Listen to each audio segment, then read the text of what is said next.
1971 ഏകദേശം 54 വർഷങ്ങൾക്ക് മുന്നേ 19 വയസ്സുള്ള അബ്ദുള്ള മുഹമ്മദ് അൽ മഹീന എന്ന ചെറുപ്പക്കാരൻ അബുദാബിയിലെ അൽ ഇത്തിഹാദ് ദിനപത്രത്തിൽ ഒരു പരസ്യം കണ്ടു. യുടെ പതാക രൂപകൽപ്പന ചെയ്യുന്നതിനുള്ള ഒരു മത്സര പരസ്യമായിരുന്നു അത്. പരസ്യം വായിച്ച ഉടനെ ഇദ്ദേഹം മത്സരത്തിൽ പങ്കെടുക്കാൻ തയ്യാറാകുന്നു, മത്സരിക്കുന്നു.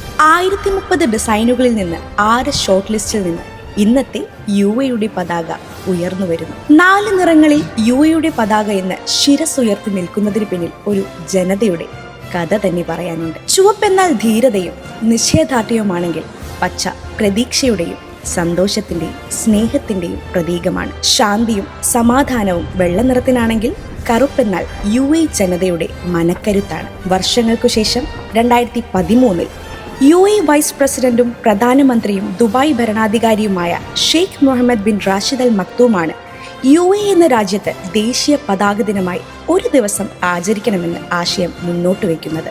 യിലെ സ്വദേശികളെയും പ്രവാസികളെയും സംബന്ധിച്ച് ആഘോഷത്തിന്റെയും അഭിമാനത്തിന്റെയും ദിനം. ഐക്യത്താലും ശാന്തിയാലും യുടെ പതാക വാനോളം ഉയരത്തിൽ തന്നെ നിൽക്കട്ടെ. ത്യാഗത്തിന്റെയും അധ്വാനത്തിന്റെയും മൂല്യം നമുക്ക് മനസ്സിലാകുന്നത് വരെ.